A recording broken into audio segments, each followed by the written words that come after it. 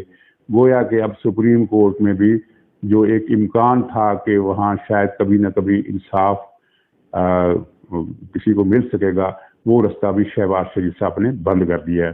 تو آخر میں شیخ رشید کی ایک ویڈیو آپ نے دیکھی ہوگی جس میں وہ رونے کے انداز میں نہ کسی کے آنکھ کا نور ہوں, نہ کسی کے پتہ نہیں کس کا چراغ ہوں, جو اجڑ گیا وہ دیار ہوں, اس طرح کی ایک غزل گا رہے اور ان کے وہ غزل سنی ہے اور شیخ رشید کے چہرے کے تاثرات دیکھیے. ایسا لگتا ہے کہ یہ اگلا مصرع گانے سے پہلے رو پڑے گا, لیکن رویا نہیں. بہرحال انہوں نے 3-4 شعر پڑھ ڈالے روئے بغیر, اگرچہ ہر لمحہ یہ احساس ہوگا آپ کو کہ یہ ابھی رویا کہ ابھی رویا. تو کہنے کا مطلب یہ ہے کہ گیٹ نمبر 4 کی نوکری جب سے چھٹی ہے شیخ رشید کی دماغی حالت پتلی ہے اور اب لگتا ہے کہ اس کے دل پر بھی گہرا اثر پڑا ہے. ناظرین اجازت دیجیے, انشاءاللہ دوبارہ ملاقات ہوگی اگلے ولاگ تک کے لیے. خدا حافظ. میرا رنگ روپ بگڑ گیا, میرا رنگ روپ بگڑ گیا, میرا یار مجھ سے بچھڑ گیا. کہے فاتحہ کوئی آئے کیوں, کہے فاتحہ کوئی آئے کیوں, کوئی 4 پھول چڑھائے کیوں, کوئی آ کے شمع جلائے کیوں, میں بے کسی کا مزار.